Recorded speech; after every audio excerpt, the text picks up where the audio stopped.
Appel, agir pour la pleine participation des enfants handicapés par l'éducation est un programme développé en collaboration avec l'AFD qui est mis en place sur 6 pays de l'Afrique de l'Ouest, dont le Burkina, le Togo, le Mali, le Niger, le Sénégal et le Libéria.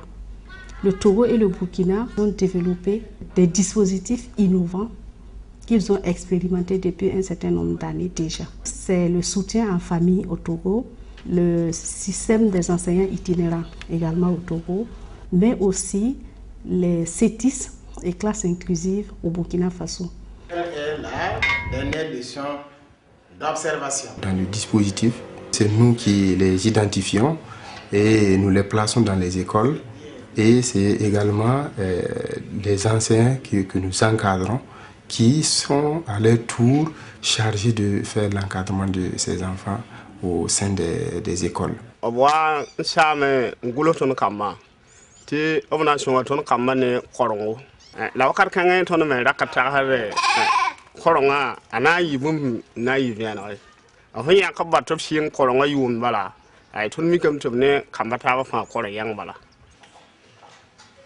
L'éducation inclusive, c'est une opportunité qu'on a donnée à tous les enfants d'être inscrits dans l'école de son village.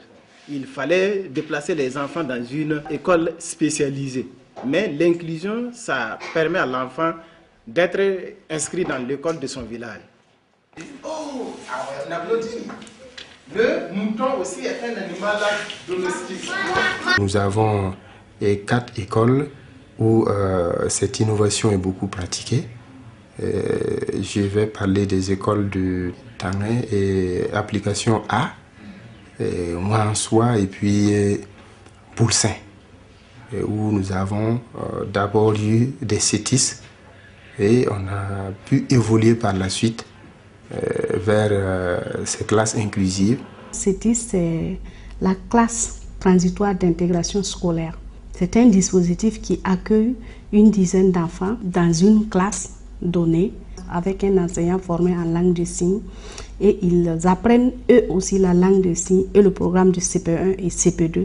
Cela dure depuis déjà 2005 où Handicap International a, en collaboration avec le ministère de l'Éducation nationale, développé cette expérience à Tanguay-Dassouri avec un nombre d'enseignants. L'enseignement vraiment en langue de signes n'est pas chose facile. Alors, il est très difficile dès la première année ou la deuxième année de mettre des enfants en situation avec des entendants pour vraiment enseigner. C'est vraiment une grosse difficulté. C'est pourquoi, comme nous sommes, c'est une initiation, on procède d'abord par les CETIS. Ensuite, on va maintenant à l'inclusion à partir de la classe du CE1. Alors, ceci donc pour permettre aux enfants en situation d'acquérir le minimum pour pouvoir suivre les leçons avec les autres. Bon, il faut reconnaître qu'au début, il y a certains parents d'élèves, des enfants dits normaux, souvent qui étaient un peu réticents le fait que les enfants vont aller dans la même classe que les enfants en situation de handicap, parce qu'ils se demandent, bon, est-ce que le travail sera bien fait? Mais par la sensibilisation, en tout cas, ils sont arrivés à comprendre qu'effectivement, leurs enfants même gagnent même plus que les enfants en situation de handicap. Leurs enfants, ils entendent ce que le maître dit et en plus de ça, il y a les signes. Le jour où le maître n'était pas là et il a pris son livre de lecture, il est venu me demander chose 1000 et puis je l'ai montré. Dans certains groupes, il y a des élèves en situation de handicap qui sont des chefs de groupe et dans certains groupes, ce sont des élèves dits normaux qui sont des chefs de groupe. Et ils travaillent ensemble dans le groupe-là. Chacun a un rôle à jouer pour que le travail marche. Donc, ils collaborent ensemble, ils s'entraident et ça va.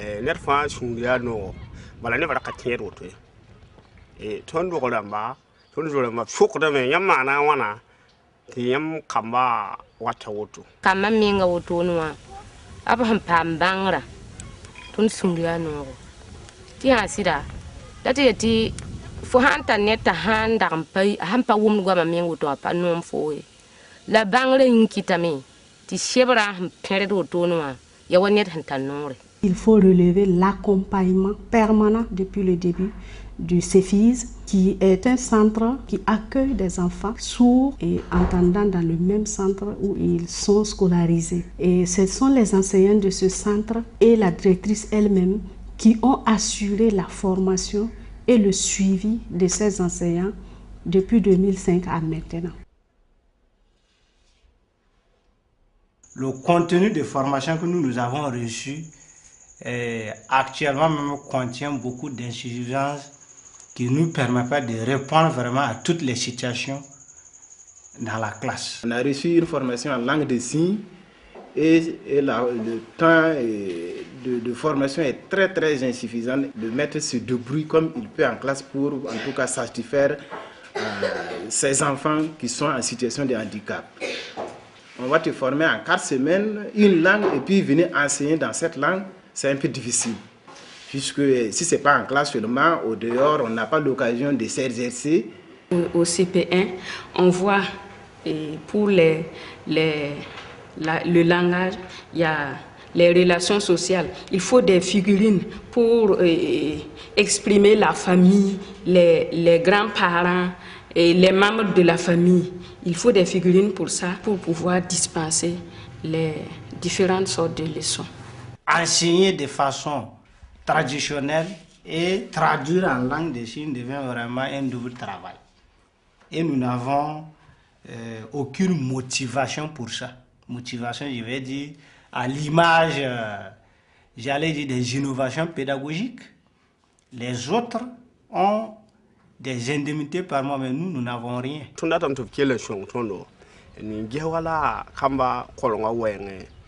Ti obhai nkarama wotu no a bi koronga talle nenga ti koronga yedana akengre are yikwei bala hanga yikwera no maton qu'il y ait vraiment une ligne budgétaire soit dégagée pour soutenir bien sûr l'éducation inclusive. Il faut qu'il y ait des modules de formation à l'intention bien sûr des enseignants et des encadreurs au niveau d'abord de nos ENEP et au niveau bien sûr de l'école normale supérieure de l'université de Koudougou. Comme ça, les enseignants sortent de ces écoles-là et nantient bien sûr de ces techniques-là pour pouvoir encadrer les enfants en situation de handicap.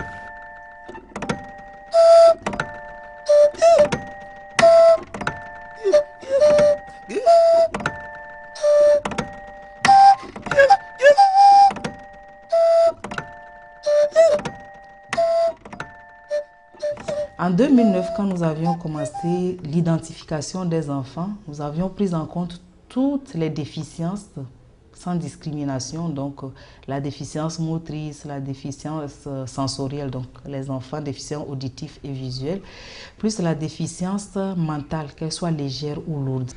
Nous avons après l'identification de ces enfants handicapés, que ce soit au niveau de l'école ou bien que ce soit hors école, on procède à leur orientation.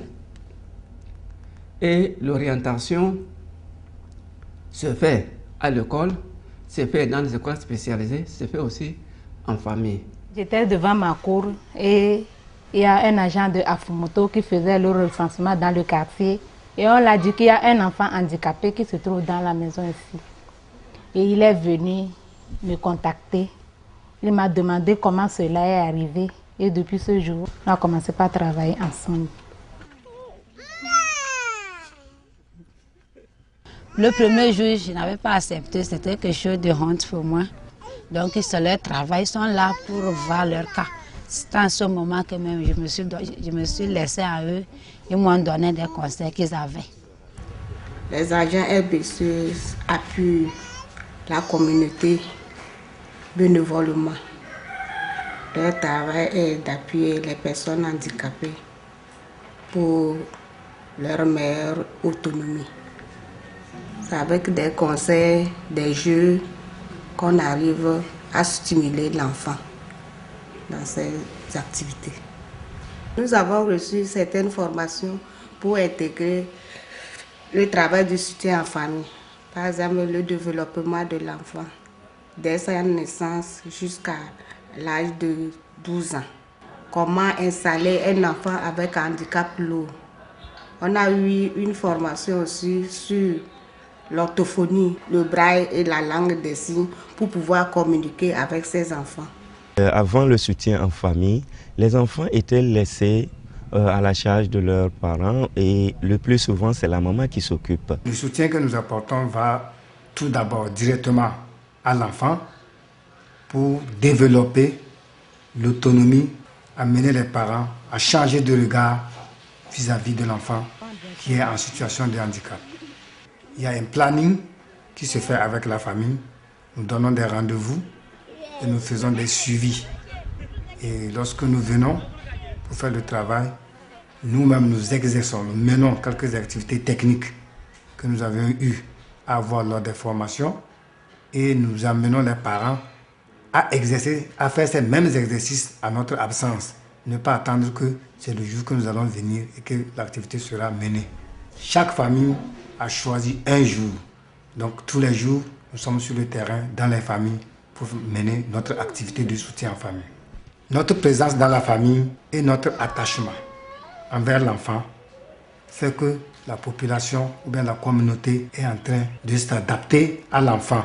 L'initiative du soutien en famille est venue briser beaucoup de tabous qui existaient auparavant et qu'aujourd'hui, les parents ont compris l'importance de faire sortir leur enfant de leur cachette et de stimuler l'enfant pour qu'il puisse acquérir une certaine autonomie.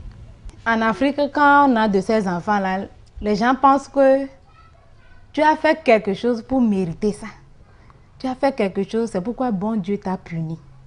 Et quand tu tiens les enfants comme ça, là, les gens n'aiment pas s'approcher de toi. Les gens te fuient. Quand ils te voient arriver, ils font des manières. Toi-même, tu vas sentir que c'est à cause de l'enfant là que tu tiens. Bon, depuis que Jean m'a contacté, ils viennent ici, on cause et l'entourage nous voit. Ça a donné beaucoup de l'affection. Ils ont su en même temps que c'est quelque chose de réel. C'est pas quelque chose de mythique. Elle a commencé par s'exprimer, mais pas des pleurs. Avant, là-haut, elle est là-bas. Mais elle ne commence pas à s'exprimer, pas les pleurs. Elle reconnaît aussi les gens. Elle ne pouvait même pas rester comme ça. Elle ne pouvait même pas prendre cette position-là. Oui. Mais avec la rééducation, elle a commencé par prendre cette position. Et puis, la chaise qu'on nous a fait en toute dernière position, là, avec la rééducation, elle s'asseyait maintenant dedans. Pour moi, mon enfant, je vois comment, par la rééducation, ça a été quelque chose qui l'a beaucoup soutenu. Dans ce qu'il est assis, c'est eux qui m'ont donné. Maintenant, il se déplace avec ça. Il ne faisait même pas 4 pattes, il ne marchait pas. Donc, Afoumoto nous a pris. C'est là-bas que j'ai vu beaucoup de changements. On nous a amenés à l'hôpital aussi, on faisait la rééducation. Et à la maison aussi, on nous a donné beaucoup de choses. Quand on avait commencé, on allait à la rééducation, on payait au moins 2500 par séance ou quelque chose comme ça. Donc c'est un peu duré. Mais Afoumoto nous a pris en charge pour la rééducation. L'attente de tous les parents, en tout cas d'enfants handicapés, ont plus ou moins une satisfaction parce qu'il n'y a pas eu de discrimination dans le choix. Tous les enfants ont été pris en charge et même les enfants qui ont une déficience lourde et qui n'ont pas pu intégrer un système ordinaire ou spécialisé se voient appuyés quand même dans la famille.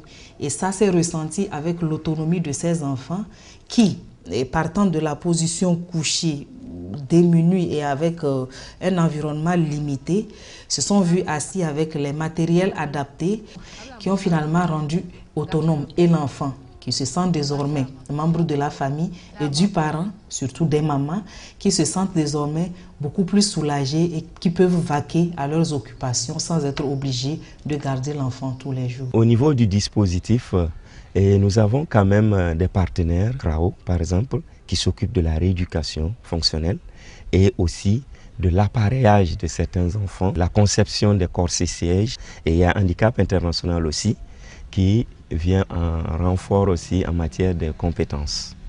Pour l'évolution de mon enfant, s'il pouvait toutefois encore continuer, nous assister comme il venait aussi, nous aider.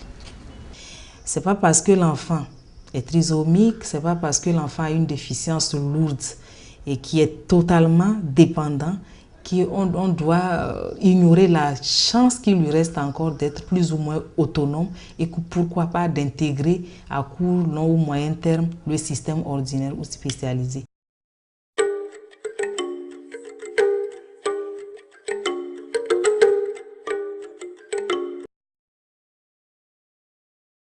La différence entre un enseignant itinérant et un agent RBC, c'est surtout l'intervention. Nous intervenons dans les familles alors que l'enseignant itinérant intervient à l'école pour appuyer l'enseignant et l'élève. La division des enseignements et de la vie scolaire, c'est elle qui est en charge de la vie scolaire comme vous l'entendez et en même temps c'est elle qui s'occupe de l'éducation des enfants handicapés dans la région des savanes. L'éducation inclusive elle-même nécessite la formation d'abord des enseignants, ça nécessite une sensibilisation au niveau des parents, d'élèves, au niveau des communautés, et ça nécessite du matériel didactique. On a essayé de former les enseignants, soit pendant 3 jours avec des recyclages pour qu'ils puissent accueillir les enfants dans les systèmes ordinaires. Mais nous étions tous conscients, et l'équipe et les enseignants, qui avaient des limites parce que ce n'est pas au bout de 3 jours qu'on peut prendre en charge un enfant et l'éduquer. Si je prends l'exemple d'un enfant sourd ou d'un enfant même non-voyant. D'atelier en atelier, les échanges sont arrivés à ce qu'on mette en place le système des enseignants itinérants parce qu'une école spécialisée dénommée le CEFRA, donc de la commune de Dapton, avait déjà commencé à expérimenter ce système.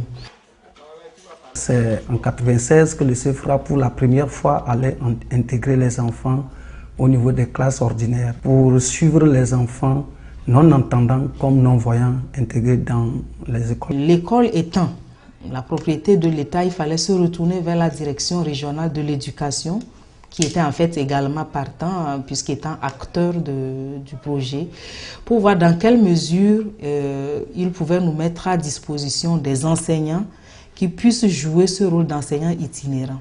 Et c'est à partir de ce moment que nous avons travaillé avec eux pour définir leur profil de poste, échanger également sur leur cahier de charge.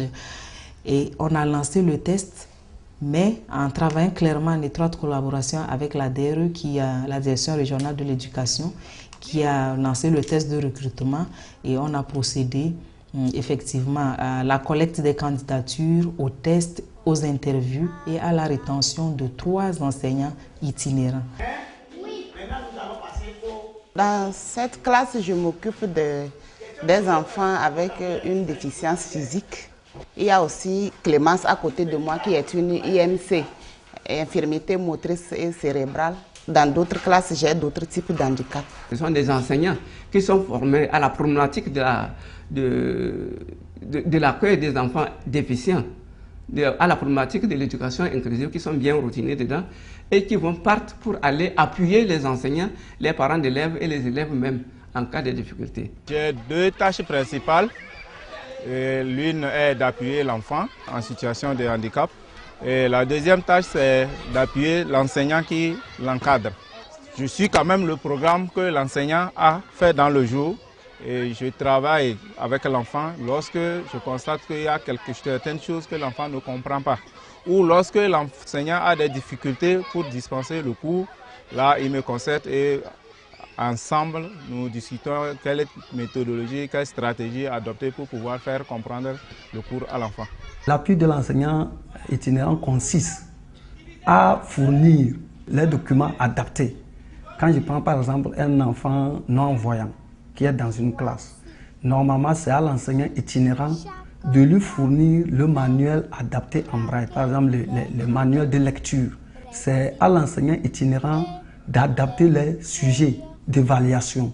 Quand il y a les compositions trimestrielles, quand on dit croquis de l'appareil digestif par exemple, c'est à l'enseignant itinérant de concevoir ces croquis de l'appareil digestif en dessin tactile pour que l'enfant non-voyant, en touchant, puisse aussi avoir une idée de ce qu'on dit les différentes parties. Ici aussi la participation de l'enfant en classe. Est-ce que l'enfant non-entendant, lui aussi, quand il veut participer au cours, en faisant les signes, est-ce que l'enfant non-entendant aussi fait bien les signes? C'est pourquoi même il est demandé à l'enseignant itinérant de faire ce qu'on appelle le PI, c'est-à-dire le projet éducatif individuel. Quand il connaît le problème de l'enfant, ensemble avec l'enseignant ordinaire, quel projet éducatif individuel il va concevoir pour tel enfant et autres. 250 divisé par 5. Je prends 25. Je prends 25. 25. Dans 25, combien fois 5 donne 25? Il y a 5 fois 5. Oui. J'écris mon 5. 5 fois 5 d'abord. 5 fois 5, ça fait 25. Des fois, l'enfant ou bien l'élève qui est en situation de handicap est assis à côté d'un élève qu'on appelle tuteur ou bien tutrice. Spécialement dans ma classe, c'est une tutrice qui aide cet enfant peut-être à brailler, à lire les textes écrits au tableau, au cas où l'enseignant n'a pas eu le temps quand même de brailler ça pour elle, pour plus copie. Donc il ne fait que lire et l'enfant copie. En braille, qu'est-ce que nous faisons? Je laisse un résumé au tableau avec l'aide des enfants eux-mêmes. C'est leur résumé que nous mettons au tableau. Après avoir fini, la tutrice qui est à côté des non-voyants lit les textes. Il lit. Et elle ne fait que brailler maintenant. Les tuteurs ou les tutrices n'ont pas de formation, mais c'est par affinité ou bien c'est par attachement dans les familles, dans les classes. Les résultats scolaires de fin d'année des enfants qui sont encadrés par les enseignants itinérants est largement supérieur à ceux des enfants handicapés orientés mais qui n'ont pas eu le soutien des enseignants itinérants. Les parents des enfants qui ne sont pas soutenus par les enseignants itinérants se voient un peu lésés et posent des questions au même titre que les enseignants qui ont les enfants handicapés et qui n'ont pas non plus le soutien des enseignants itinérants.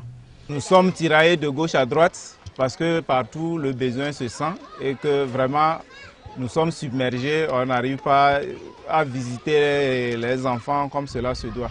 Donc il y a un manque quelque part d'enseignants itinérants. Une autre difficulté est que c'est un système qui n'est pas encore reconnu par l'État. Donc c'est un truc régional. Nous sommes des fonctionnaires d'État, mais le métier que nous exerçons, notre ministère ne le reconnaît pas encore. C'est dommage, ils ne peuvent pas aller dans toutes les écoles vu qu'ils ne sont que 3. C'est également dommage parce que chaque enseignant itinérant ayant sa spécificité passe dans une école et ne travaille qu'avec les enfants de sa déficience alors qu'il y a d'autres enfants qui sont à côté.